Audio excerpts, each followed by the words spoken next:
Hello everyone, स्वागत है आप सभी का मेरे YouTube video channel Gargi online classes में।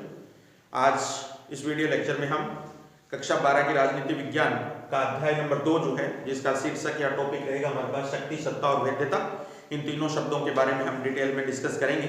लेकिन इससे पहले यदि आप मेरे इस YouTube वीडियो चैनल पर नए हैं और अभी तक इस चैनल को सब्सक्राइब नहीं किया है तो आपकी YouTube स्क्रीन पर जो सब्सक्राइब लिखा हुआ है प्लीज आप उसको प्रेस कर लीजिए और इसके साथ ही जो घंटी का निशान है नोटिफिकेशन बेल, उसका भी आइकन ऑन कर लीजिए। तो चलिए स्टार्ट करते हैं हम वीडियो को। शक्ति, सत्ता और वैधता, देखिए ये तीनों शब्द जो हैं वो एक दूसरे से गहन रूप से जुड़े हुए शब्द हैं और किसी भी देश की शासन व्यवस्था या किसी भी राज्य की शासन व्यवस्था जिन तीन आधारों पर संचालित होती है उन तीनों आधारों के नाम ही हमारे पास शक्ति, सत्ता और वैधता के रूप में। तो ये शब्द तीनों एक दूसरे से नजदीक से जुड़े हुए हैं और किसी भी एक शब्द के हटने से हम ये कह सकते हैं कि उस राज्य की शासन व्यवस्था का सुचारू संचालन नहीं हो सकता।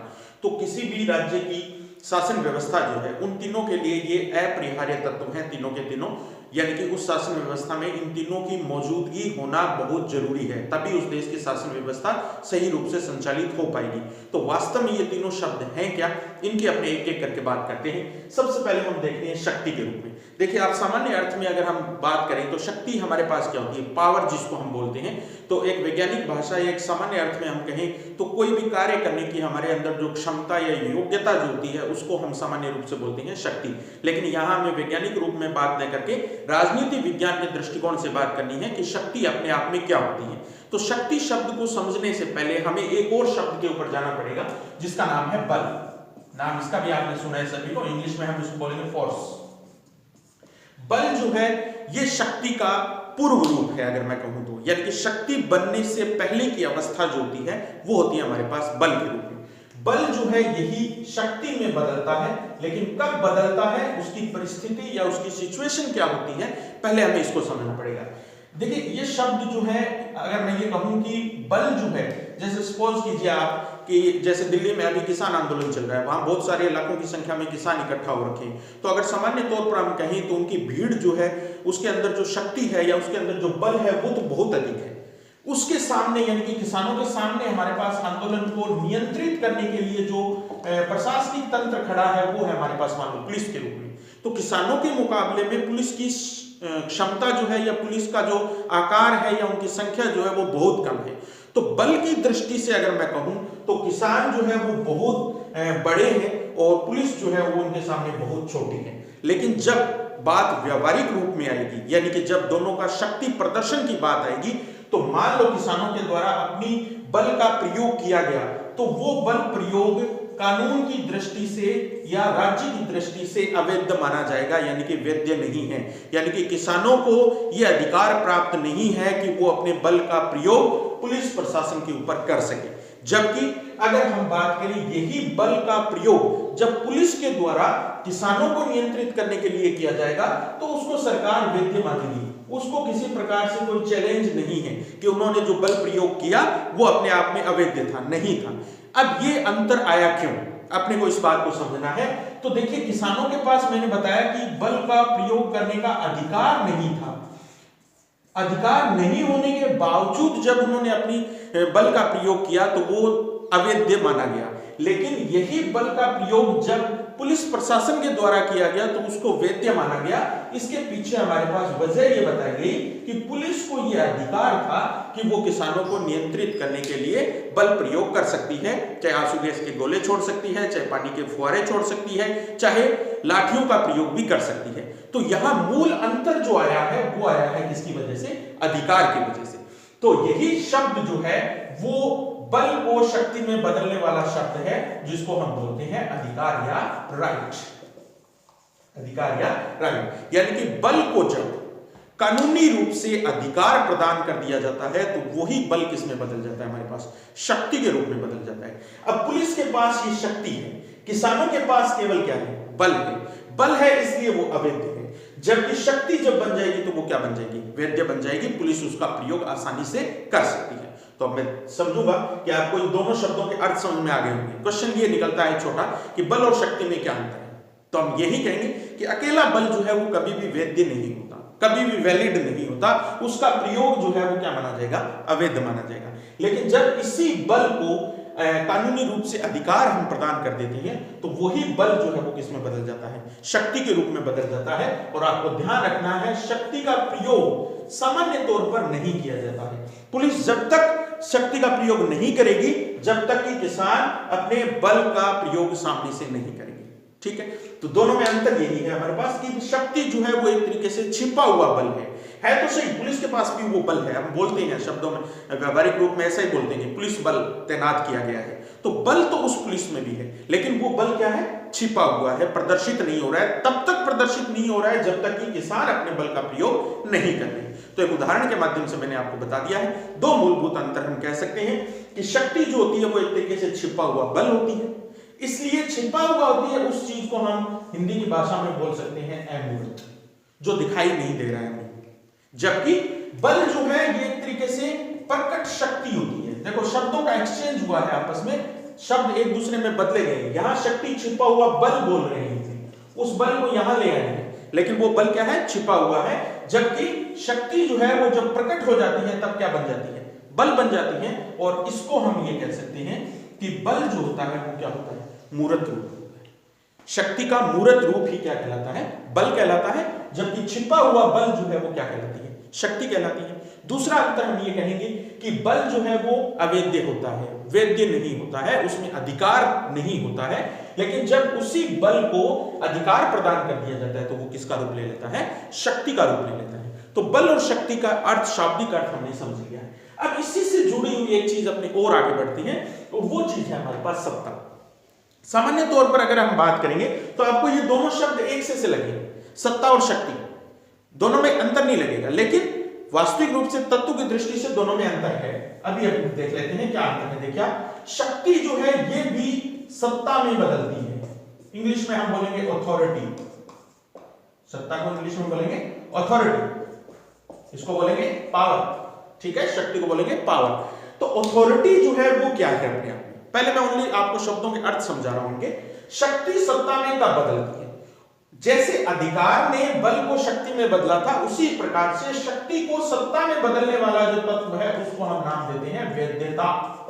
क्या नाम देते हैं, वैधता, लेजिटिमेसी। हम बात करेंगे इस शब्द की भी डिटेल में, लेकिन अभी आप सिर्फ इतना याद रखें कि शक्ति को सत्ता में बदलने वाला तत्व जो है वो क्या है, वैधता है। और वैधता अगर मूल रूप से अगर देखें तो वैधता शब्द जो है वो एक तरीके से हम ये कह सकते हैं कि नैतिकता से जुड़ा हुआ शब्द है। यानी कि जैसे हमें कोई कार्य इस तरीके का कार्य नहीं करना चाहिए जो किसी दूसरे को हानि पहुंचाता हो। अगर कर भी रहे हैं तो वो अपने आप में हम ये कहते हैं कि वैध नहीं है। जबकि अगर हम ये किसी के लिए अपने परोपकार की भावना रखते हैं, किसी के लिए हम अच्छी सोच रखते हैं, तो वो हमारे लिए क्या है, एक तरीके से नैतिक मूल्य है हमारा कि हम उस चीज के बारे में अच्छा सोच रहे हैं। तो वही चीज यहाँ पर हमारे पास कि वैधता जो है वो किसी भी संगठन या किसी भी राज्य की नैतिकता से जुड़ी अवधारणा है, जो कि शक्ति को किसका रूप प्रदान करती है, सत्ता का रूप प्रदान करती है। तो ये हमारे पास इन तीनों शाब्दिक अर्थों, तीनों शब्दों के एक बार तीनों का आपस में संबंध क्या है इसकी हमने बात कर ली है। अब हम एक एक करके डिटेल में बात करेंगे कि शक्ति क्या होती है, सत्ता क्या होती है और वैधता क्या होती है। तो सबसे पहले हम स्टार्टिंग करेंगे शक्ति शब्द से।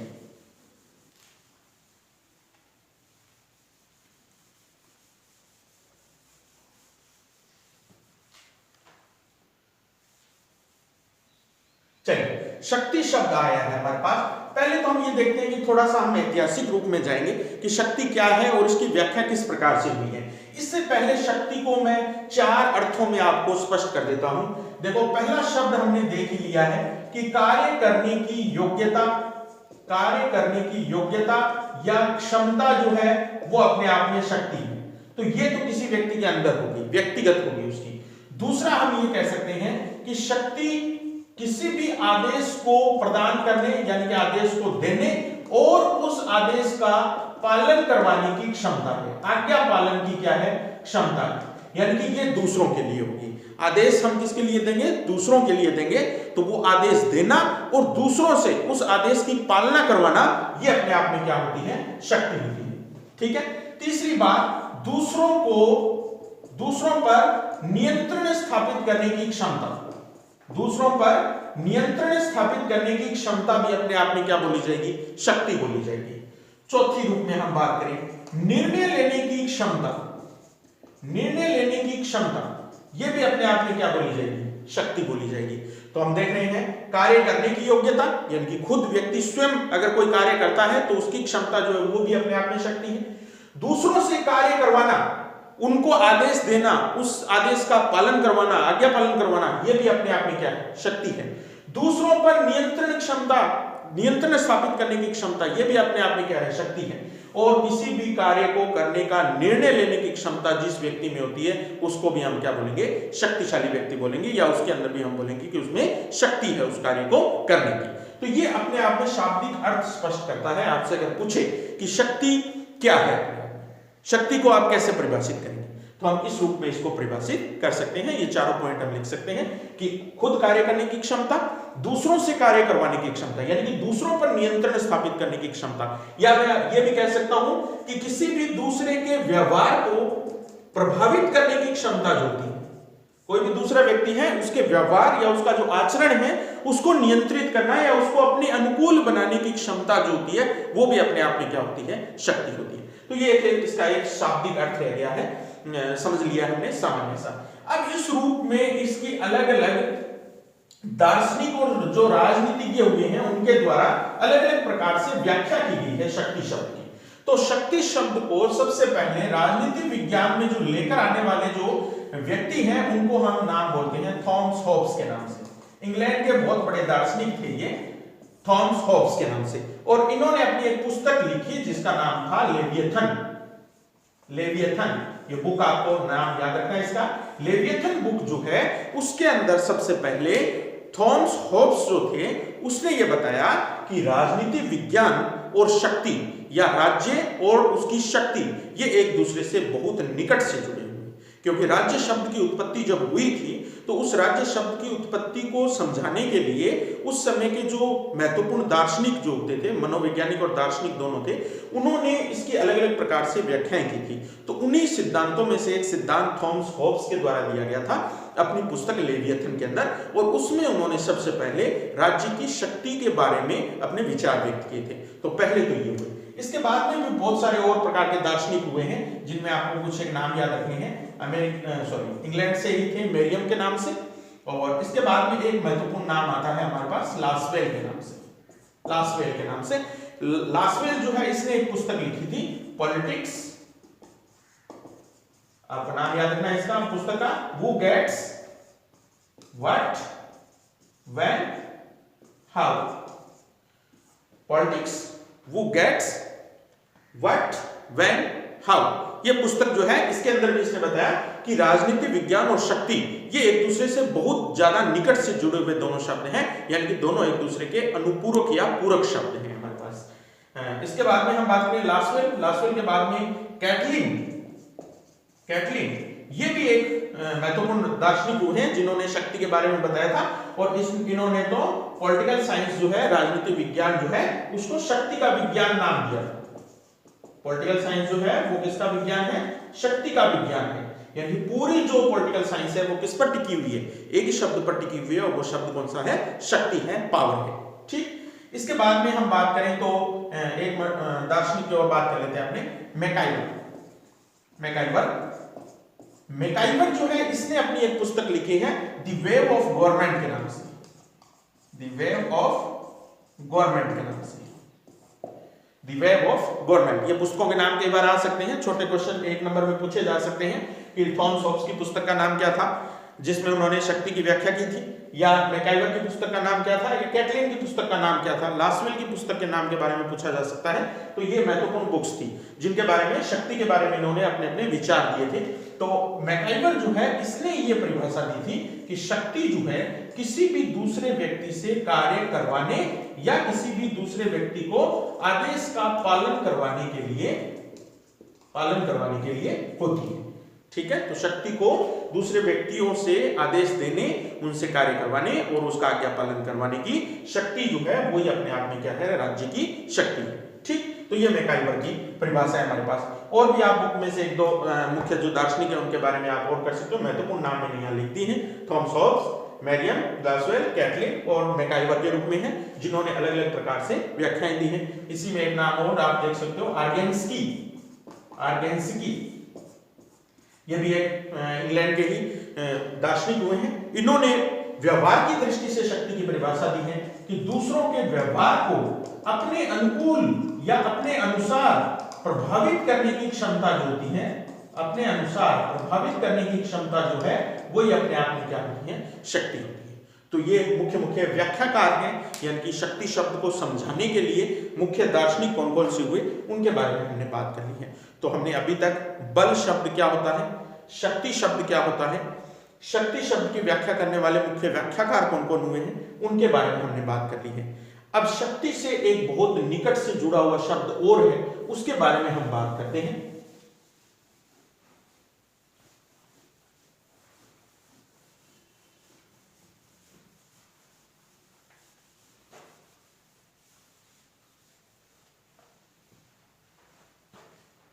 शक्ति से जुड़ा हुआ एक नजदीकी शब्द है प्रभाव। प्रभाव, इसको हम बोलते हैं इफेक्ट। ठीक है, देखो शक्ति का प्रयोग जो है वो तभी सफल हो पाएगा, सफल वो तभी माना जाएगा जब शक्ति का प्रयोग करने वाला जो व्यक्ति है उसका प्रभाव हो। यानी कि शक्ति और प्रभाव जो है ये भी अपने आप में एक दूसरे के साथ जुड़ी हुई चीजें हैं। कैसे, एक उदाहरण से अपने समझ लेते हैं। दो हमारे पास अलग अलग प्रकार की शासन व्यवस्था हुई, भारत में अंग्रेजों ने शासन किया और उनसे लड़ाई लड़ने वाले जो सबसे बड़े व्यक्ति हैं भारत के, वो हैं गांधी जी, जिन्होंने अंग्रेजों से स्वतंत्रता आंदोलन में लोहा लिया या उनके साथ संघर्ष किया। अब अंग्रेज जब अपनी शक्ति का प्रयोग करते थे तो वो आदेश देते थे और उस आदेश की पालना करने के लिए वो कोई भी तरीका अपना सकते थे। आग्रह कर सकते थे, पुरस्कार देकर के कर सकते थे, बल का प्रयोग कर सकते थे, भय या दंड दिखा करके अपने आदेशों का पालन करवा लेते थे। तो ये तो अंग्रेजों की क्या थी, शक्ति थी। ये तो अंग्रेजों की क्या थी, शक्ति थी। गांधी जी ऐसा कुछ नहीं करते थे। गांधी जी पूरे भारत को एक शब्द में बोलते थे कि असहयोग आंदोलन शुरू करना है, असहयोग आंदोलन शुरू करना है। और भारत में उत्तर से लेकर दक्षिण तक सारे भारतवासी जो हैं वो उनके पीछे चल पड़ते थे और असहयोग आंदोलन में अपनी भागीदारी निभाते थे। ये हम क्या कहेंगे, गांधी जी का प्रभाव है। तो शक्ति तो गांधी जी में भी थी, लेकिन वो शक्ति जो थी वो क्या थी, छिपी हुई थी। और ये जो शक्ति थी ये क्या थी, प्रकट थी। तो प्रकट शक्ति के रूप में हम कह सकते हैं कि शक्ति हमेशा क्या होती है, मूर्त रूप में होती है, और प्रभाव जो होता है वो हमेशा क्या होता है, अमूर्त रूप में होता है, छिपा हुआ होता है। जबकि यहां शब्दों के अर्थ हमें समझना है। बल और शक्ति की जब हम बात करेंगे तो बल के संबंध में शक्ति जो होती है वो छुपी हुई अवधारणा होती है, अमूर्त होती है। जबकि प्रभाव के संबंध में बात करेंगे तो यही शक्ति क्या बन जाती है, मूर्त रूप बन जाती है। तो कहने का मतलब ये हुआ, शक्ति और प्रभाव में से ज्यादा कारगर चीज कौन सी है, प्रभाव, जिसमें दूसरे को दंड नहीं दिया जाता, दूसरे को भय नहीं दिखाया जाता, दूसरे से किसी प्रकार की जोर जबरदस्ती नहीं की जाती और अपना काम कर लिया जाता है, असहयोग आंदोलन पूरा कर लिया जाता है। तो प्रभाव जो होता है ये हमेशा नैतिकता लिए हुए होता है, यानी कि इसका मनुष्य के अंतर्मन से इसका संबंध होता है कि मैं किसी दूसरे व्यक्ति का आदेश क्यों मानूंगा, क्योंकि मैं उसके ऊपर क्या रखता हूं या उसका मेरे ऊपर क्या है, प्रभाव है। इसकी वजह से मैं उनके आदेशों का क्या करूंगा, पालन करूंगा। तो ये तो मेरे लिए क्या है, प्रभाव है, तो ज्यादा कारगर है। जबकि शक्ति एक तरीके से हम कहें तो ये दमनकारी होती है, यानी कि इसमें अपने आदेशों का पालन करवाने के लिए जो शक्ति दाता जो है वो क्या करेगा, बल का प्रयोग करेगा, दंड देगा, भय दिखाएगा और अपने आदेशों का क्या करवाएगा, पालन करवाएगा। तो हम ये कह सकते हैं कि शक्ति चाहे मात्रा में कितनी भी अधिक क्यों ना हो, जब तक उसके साथ प्रभाव नहीं जुड़ेगा तब तक वो सफल नहीं हो सकती। यानी कि शक्ति का अस्तित्व तभी संभव है जब उसके साथ क्या जुड़ा हो, प्रभाव जुड़ा हो। अगर शक्ति अकेली है, उसका प्रभाव नहीं जुड़ा हुआ है, तो वो शक्ति क्या है, सफल नहीं हो सकती। थोड़े समय के लिए हो सकता है वो सफल हो जाए, लेकिन समय बदलने के साथ उस शक्ति को अपना अस्तित्व खोना पड़ेगा। तो शक्ति के अस्तित्व के लिए सबसे महत्वपूर्ण चीज जो है वो क्या है, प्रभाव है। बिना प्रभाव के शक्ति का अस्तित्व नहीं हो सकता। जबकि प्रभाव जो है इसको अपना अस्तित्व बनाए रखने के लिए किसी चीज की जरूरत नहीं होती। ये अगर इसमें शक्ति नहीं भी है तो भी अपना क्या रखेगा, अपने आदेशों का क्या कर लेगा, पालन करवा लेगा। गांधी जी ने कह दिया सभी ने अवज्ञा आंदोलन करना है, भारत छोड़ो आंदोलन करना है, लाखों करोड़ों की संख्या में लोग उनके साथ हो जाते थे, क्योंकि उनके अंदर क्या थी, गांधी जी के आदेशों को पालने का एक नैतिकता या एक प्रभाव था। तो कहने का मतलब ये हुआ कि शक्ति जो होती है यह हमेशा भौतिक मूल्य रखती है, जबकि प्रभाव जो है वो हमेशा कौन से मूल्य रखता है, नैतिक मूल्य रखता है। तो ये भी पूछा जा सकता है आपसे क्वेश्चन कि शक्ति और प्रभाव में क्या अंतर होता है। तो हम ये समझा देंगे कि शक्ति अपने आप में भौतिक तत्व है, जबकि प्रभाव जो है अपने आप में क्या है, नैतिक तत्व है। यह हमेशा प्रभाव जो है वो हमेशा क्या होता है, आदर्शवादी दृष्टिकोण अपनाए हुए होता है, यानी कि इसमें किसी प्रकार की कोई दमनकारी या शोषणकारी व्यवस्था नहीं होती है। जबकि शक्ति जो है इसके साथ जब प्रभाव नहीं जुड़ा हुआ है तो ये अपने आप में क्या बन जाती है, दमनकारी या शोषणकारी बन जाती है। इसके अलावा हम बात कर ली हमने कि प्रभाव जो होता है ये हमेशा अपने आप में क्या होता है, छिपा हुआ होता है, अमूर्त होता है, और शक्ति जो होती है हमेशा अपने आप में क्या होती है, मूर्त होती है। तो ये शब्द हमने समझ लिए हैं। तो 4 बातें अभी तक हमने कर ली है। इन चारों बातों के क्वेश्चंस आप नोट कर लीजिएगा, क्या क्या क्वेश्चन बन सकते हैं इन चारों के ऊपर। तो उसमें थोड़े से क्वेश्चंस आप नोट कर लीजिए, मैं आपको बता देता हूं। क्वेश्चंस नोट कर सकते हैं आप। क्वेश्चन संख्या फर्स्ट अपने ये कह सकते हैं कि शक्ति को परिभाषित कीजिए। पहला तो क्वेश्चन यही है, शक्ति को परिभाषित कीजिए। तो जो 4 अर्थ मैंने बताए थे शक्ति को, वो 4 अर्थ आप इसमें बता सकते हो। दूसरा शब्द ये लिख दीजिए आप कि शक्ति और बल में क्या अंतर है, शक्ति और बल में क्या अंतर है, ठीक है। इसी तरीके से तीसरा क्वेश्चन आप लिख सकते हो, शक्ति और प्रभाव में क्या अंतर है, शक्ति और प्रभाव में क्या अंतर है, दोनों में अंतर स्पष्ट कीजिए। तो अंतर स्पष्ट करना है अपने को। चौथा, शक्ति शब्द की व्याख्या किस किसने की है, शक्ति शब्द की व्याख्या। अब यहां से छोटा 1 नंबर का क्वेश्चन भी आ सकता है, तो मूल रूप से तो 1 नंबर का ही आएगा इसमें से। जैसे किसी भी राइटर की बुक पूछ ली, या इसकी व्याख्या करने वाले कौन कौन थे, और उसकी परिभाषा पूछ सकता है हमारे पास कि इसने, जैसे लासवेल ने शक्ति की क्या परिभाषा दी है, मैरियम ने क्या दी है, या मैकाइवर ने क्या दी है, या आर्गेन्स्की ने क्या दी है, ये परिभाषाएं आपके पास आ सकती हैं। पांचवा क्वेश्चन जो हमें अभी पढ़ना है नेक्स्ट, कि शक्ति के प्रकार क्या हैं, शक्ति कितने प्रकार की होती है, क्वेश्चन लिख दीजिए आप। इसके बाद हम छठे बात ये करेंगे कि छठा क्वेश्चन ये है, आप लिख लीजिए, शक्ति की संरचना को समझाने वाले सिद्धांत कौन कौन से। ये 2 टॉपिक अभी और बचे हैं जिनके बारे में हमें बात करनी है। शक्ति की संरचना को समझाने वाले सिद्धांत कौन कौन से, ठीक है। और पांचवा क्वेश्चन हमें लिखना है, शक्ति के मुख्य मुख्य प्रकार कौन कौन से हैं, ठीक। तो 5-6 क्वेश्चन शक्ति के संबंध में हो गए हैं। शक्ति को परिभाषित कीजिए, फिर शक्ति और बल में क्या अंतर है उदाहरण से स्पष्ट कीजिए, शक्ति और प्रभाव में क्या अंतर है, इसी तरीके से शक्ति शब्द की व्याख्या करने वाले मुख्य मुख्य दार्शनिकों के बारे में बताना है, शक्ति कितने प्रकार की होती है स्पष्ट कीजिए, संरचना को समझाने वाले मुख्य मुख्य सिद्धांत कौन कौन से शक्ति के, उनके बारे में बात करनी है। चलिए हम क्वेश्चन नंबर 5 पर आते हैं सीधे। शक्ति कितने प्रकार की होती है। तो देखो, शक्ति के प्रकार को बताने के लिए ऐसे तो बहुत सारे अलग अलग प्रकार के सिद्धांत और राजनीतिविज्ञ हुए हैं जिन्होंने अलग अलग प्रकार बताए हैं, लेकिन कॉमन रूप से हम बात करेंगे तो शक्ति हम 3 रूपों में परिभाषित करेंगे या 3 प्रकारों में विभाजित करेंगे, राजनीतिक शक्ति, आर्थिक शक्ति, और तीसरी शक्ति की बात करेंगे हम विचारधारा शक्ति या विचारात्मक शक्ति। शक्ति के मुख्य रूप से 3 प्रकार है हमारे पास, राजनीतिक शक्ति के रूप में, आर्थिक शक्ति के रूप में, और तीसरा हमारे पास विचारात्मक शक्ति के रूप में। चलिए सबसे पहले हम बात कर लेते हैं राजनीतिक शक्ति क्या होती है। आपने अपने दैनिक जीवन में बहुत बार इस शब्द का प्रयोग करते हैं कि राजनीति के अंदर कोई पद प्राप्त करने के लिए, ठीक है, चुनाव लड़ा जाता है। प्रधानमंत्री का पद अपने आप में शक्तिशाली होता है, किस रूप में, राजनीतिक रूप में। राष्ट्रपति का पद है राजनीतिक रूप से, ठीक है, संवैधानिक रूप से। इसके अलावा हम बात करें तो और भी बहुत सारे पद हो सकते हैं जिनको राजनीति में प्राप्त करने का प्रयास किया जाता है। दूसरा होता है हमारे पास किसी भी प्रकार का कोई राजनीतिक मुद्दा हो, कोई राजनीतिक मुद्दा या कोई राजनीतिक विषय हो, उसको अपने अनुसार बना लेना या ढाल लेना, अपने अनुसार बनाना या ढालना ये भी अपने आप में क्या कहलाता है, राजनीतिक शक्ति कहलाता है। तो समाज में जितने भी मूल्यवान पद हैं, राजनीतिक पद हैं, उनको प्राप्त करने का प्रयास करना और किसी भी देश की राजनीतिक विचारधारा या राजनीतिक विषयों को अपने अनुरूप बनाने का प्रयास करना, यह अपने आप में क्या बन जाती है, राजनीतिक शक्ति बन जाती है।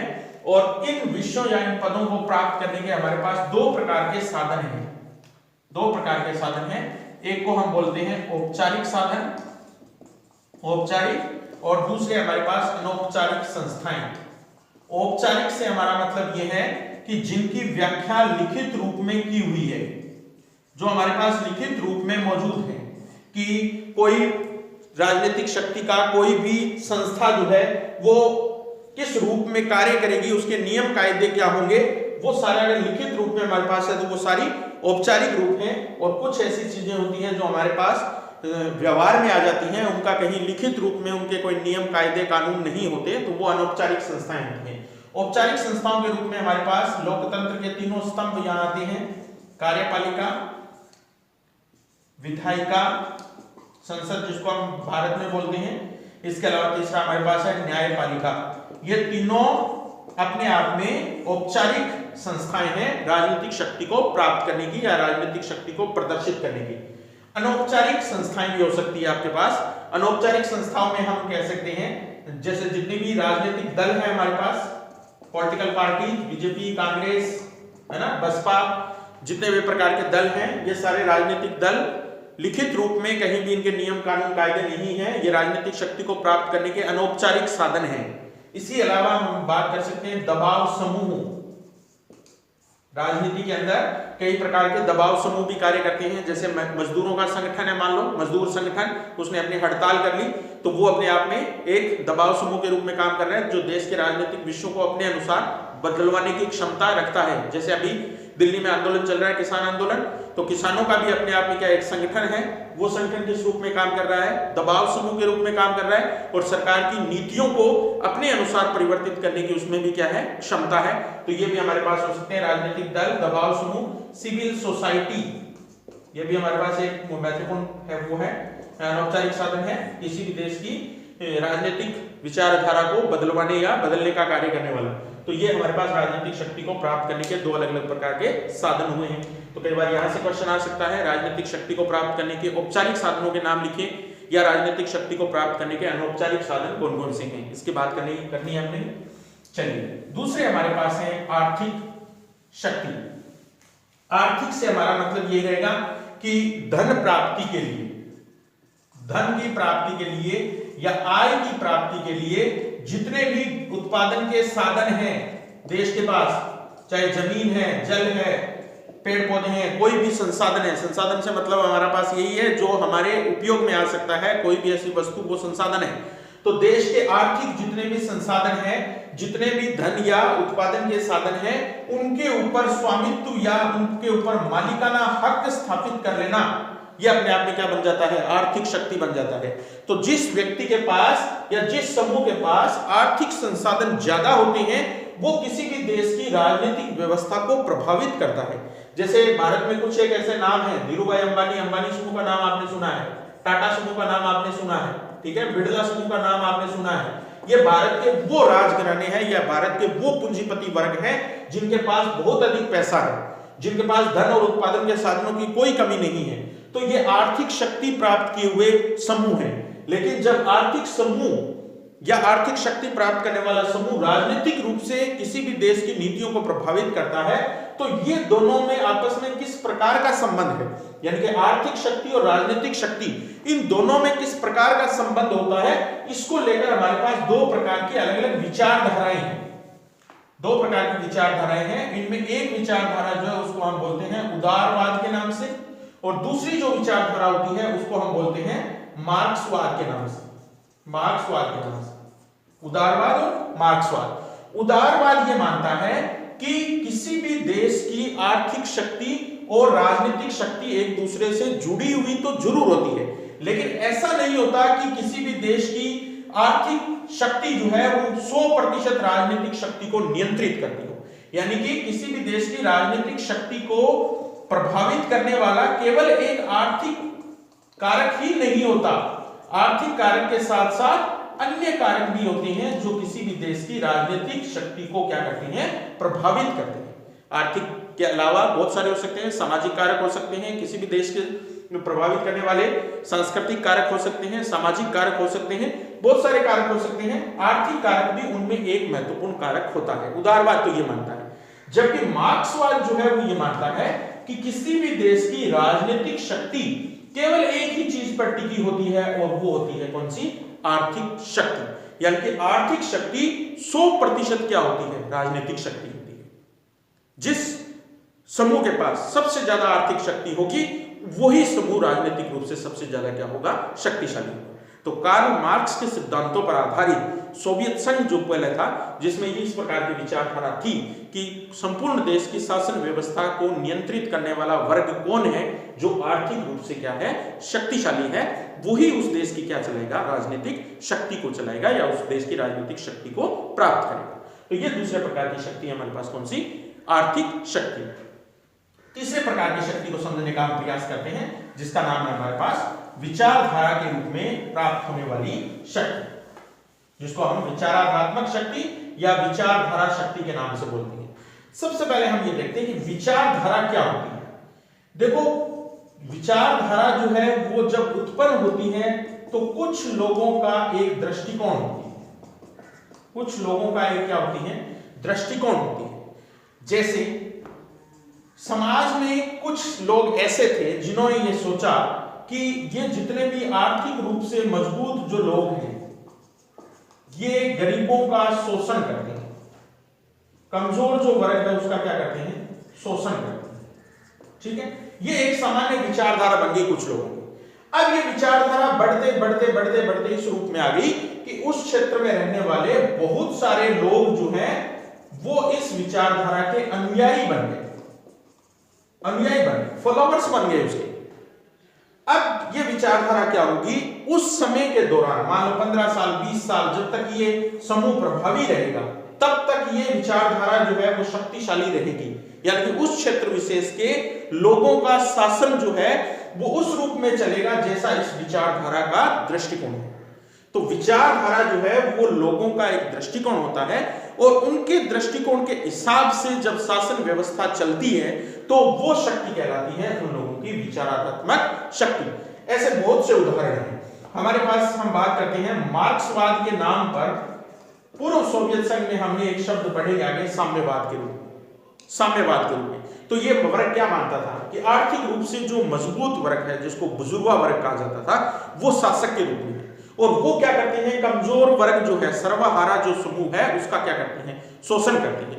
तो अब इन सर्वहारा समूह को एक हो जाना चाहिए और जो शासक वर्ग है उसको क्या कर देना चाहिए, मिटा देना चाहिए। तो ये एक विचारधारा चली जिसने पूर्व सोवियत संघ जो था उसका एक तरीके से क्या कर दिया, लास्ट में विघटन कर दिया। इसी तरीके से चाइना के अंदर एक विचारधारा चली माओवाद के नाम से, माओवाद के नाम से। इस विचारधारा ने सांस्कृतिक विचारधारा के नाम पर चीन में बहुत बड़े दंगे करवाए, रक्तपात हुआ, लाल क्रांति हुई और चीन में से बहुत सारे लोगों का विनाश किया इसने। भारत में आपने एक नाम बार बार सुना होगा, नक्सलवाद के नाम से, नक्सलवाद।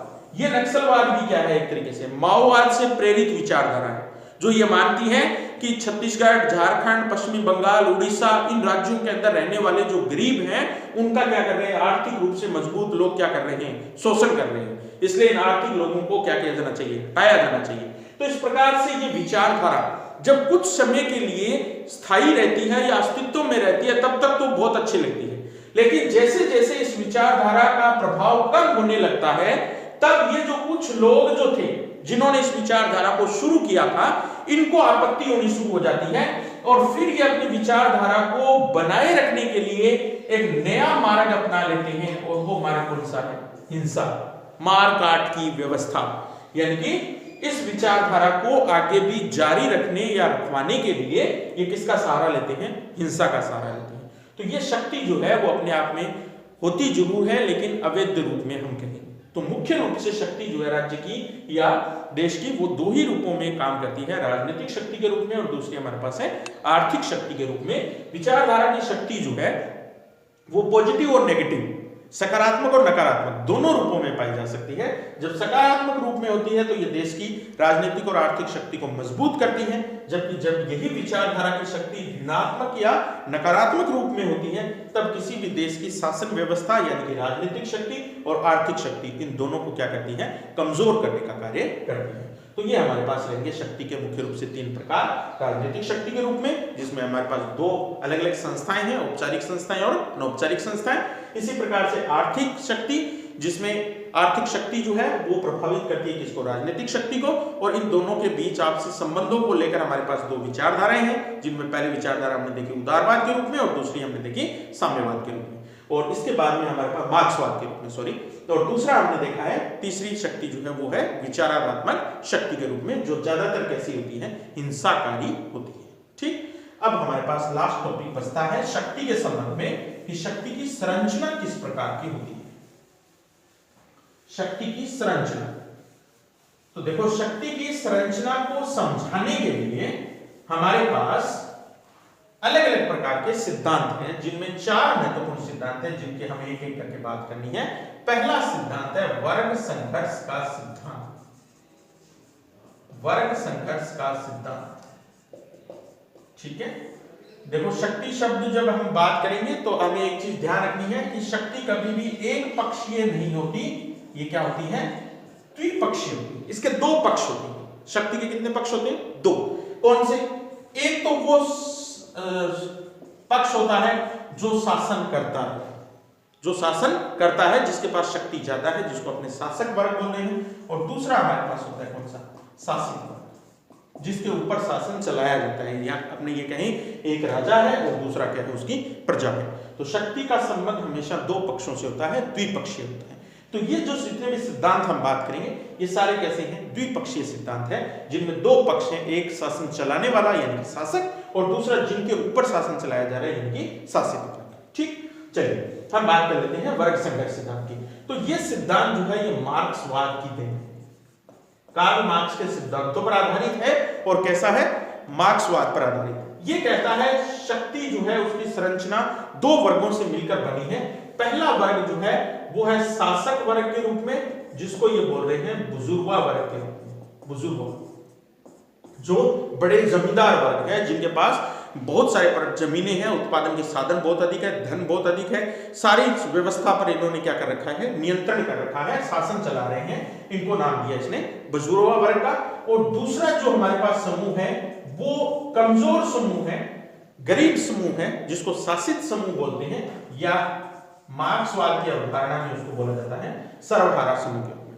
तो ये कहता है बुजुर्गा वर्ग और सर्वहारा वर्ग यानी कि शासित वर्ग और शासक वर्ग, ये दोनों आर्थिक दृष्टि से एक दूसरे के विपरीत हैं, इनमें बहुत अधिक अंतर है, और इस अंतर को समाप्त करने के लिए इन दोनों के बीच में क्या चलता रहता है, हमेशा संघर्ष या लड़ाई चलती रहती है।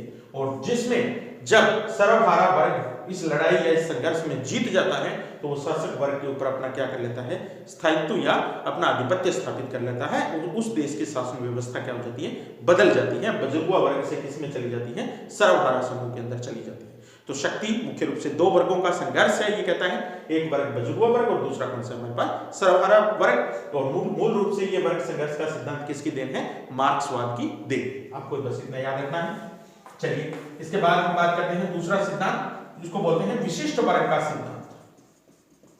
विशिष्ट वर्ग का सिद्धांत, यह सिद्धांत क्या है, देखो आप, यह कहता है समाज में दो प्रकार के वर्ग हैं, वो ही शासक और शासित समूह है। शासक जो है उस वर्ग को ये बोल रहा है विशिष्ट वर्ग, विशिष्ट वर्ग, और दूसरा है हमारे पास सामान्य वर्ग। दूसरा वर्ग कौन सा है, सामान्य वर्ग। तो विशिष्ट वर्ग जो है ये अपने आप में शासक है, और सामान्य वर्ग जो है ये गरीब जनता है, या आप ये कहें कि जिनके ऊपर शासन चलाया जा रहा है, शासित वर्ग। अब ये कहता है शासक वर्ग जो है ये संख्या में बहुत कम है, इनकी संख्या नाम मात्र की है, और इनकी संख्या बहुत अधिक है। अब नाम मात्र की संख्या इसलिए इसमें कौन कौन शामिल है, किसी भी देश के महत्वपूर्ण बड़े पदों पर कार्य करने वाले नेता, यानी कि संसद में सांसद के रूप में या विधानसभाओं में विधायक के रूप में काम करने वाले नेता हैं। इसके अलावा किसी भी देश की प्रशासनिक मशीनरी जो है, प्रशासनिक तंत्र है, पुलिस है, कलेक्टर है, आईएएस है, आरएएस है, सारे के सारे मिलकर क्या बनाते हैं, प्रशासनिक तंत्र बनाते हैं, वो भी इसी विशिष्ट वर्ग का उदाहरण है। किसी भी देश के अंदर जितने भी चिकित्सक हैं, डॉक्टर हैं, जितने भी वकील हैं, ठीक है, यानी कि हाई प्रोफेशनल लोग जो हैं, जो संख्या में बहुत थोड़े हैं, वो क्या करते हैं, शासन चलाते हैं, और बाकी जो वर्ग है, सामान्य वर्ग है, जिसके लिए शासन चलाया जाता है। तो ये हमारे पास रहेगा विशिष्ट वर्ग का सिद्धांत, यानी कि शक्ति के दो वर्ग है हमारे पास।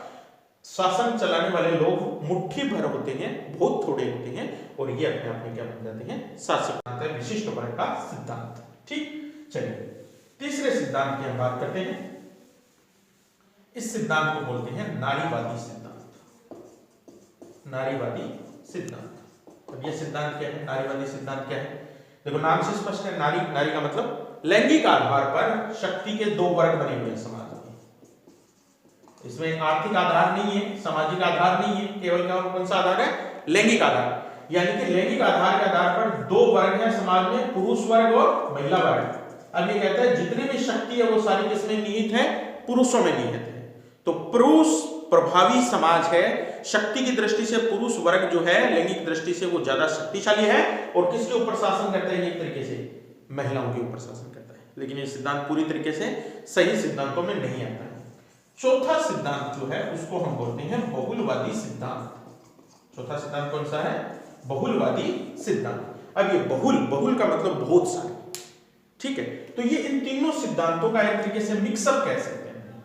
ये कहता है न तो किसी भी समाज की शक्ति का आधार केवल आर्थिक होता है, न ही उसके अंदर कोई राजनीतिक होता है पूरी तरीके से, न ही कोई लैंगिक होता है, बल्कि समाज में बहुत सारे प्रकार के ऐसे वर्ग या ऐसे तत्व होते हैं जो मिलकर क्या करते हैं, शक्ति बनाते हैं, मिलकर। तो ये शक्ति का हम बोलते हैं एकीकृत दृष्टिकोण है या एकीकृत सिद्धांत है। या किसी भी समाज या किसी भी देश की शक्ति में या उसको बनाने वाले या उसकी संरचना को निर्मित करने वाले एक तत्व या दो तत्व नहीं होते, बल्कि बहुत सारे तत्व होते हैं। सामाजिक तत्व, आर्थिक तत्व, राजनीतिक तत्व, सांस्कृतिक तत्व, ये सारे तत्व जो है वो मिलकर क्या बनाते हैं, शक्ति बनाते हैं। तो ये बहुलवादी सिद्धांत है, बहुत सारे तत्वों को लेकर चलने वाला सिद्धांत है। तो ये रहेंगे हमारे पास शक्ति के मुख्य चार सिद्धांत। तो यहां आकर हमारा पहला टॉपिक कंप्लीट होता है इस लेसन का, जिसका नाम हमने क्या समझा, शक्ति। ठीक है, क्वेश्चन मैंने आपको लिखवा दिए हैं, इसके 6-7 क्वेश्चन जितने भी बनते हैं, छोटे क्वेश्चन और बन सकते हैं, छोटे बड़े, जैसे विशिष्ट वर्ग का सिद्धांत क्या है, इसी में से बन जाएगा। वर्ग संबंध का सिद्धांत किसकी देन है, या वर्ग संघर्ष के आधार पर दो समूह कौन कौन से हैं, शक्ति के संरचना कौन से दो समूह बनाते हैं। तो बहुत सारे क्वेश्चन छोटे इसमें से निकल सकते हैं। महत्वपूर्ण बड़ा क्वेश्चन जो है वो यही निकलता है इसमें से कि शक्ति को समझाने वाले या शक्ति की संरचना को बताने वाले मुख्य मुख्य सिद्धांत कौन कौन से हैं, उनको समझाइए आप। तो ये हमने टॉपिक हमारा पहला कंप्लीट कर लिया है इस लेसन का, शक्ति के रूप में। नेक्स्ट जो मेरा वीडियो चैप्टर होगा, लेक्चर होगा, उसमें हम बात करेंगे वेद्यता क्या होती है और सत्ता क्या होती है। उसमें भी बहुत सारे प्रकार के प्रकार और उनके शब्दों के अर्थ हमने समझने का प्रयास करेंगे। तो ये हमारे पास पहला टॉपिक कंप्लीट होता है, लेसन नंबर 2 कक्षा 12 राजनीति विज्ञान का। तो आप इसको अपनी नोटबुक में जरूर नोट कर लीजिएगा, साथ में अपनी किताब रखिए, और जैसे मैंने पढ़ाया है पहले इसको देख के वीडियो लेक्चर को, फिर अपनी किताब का सहारा भी आप ले सकते हैं। क्वेश्चन आंसर राइटिंग की प्रैक्टिस आप जरूर कीजिए। छोटे क्वेश्चन जो आपकी जहां से भी आपको मिलते हैं वहां से आप इसको नोट कीजिए। धन्यवाद, ऑल द बेस्ट सबको।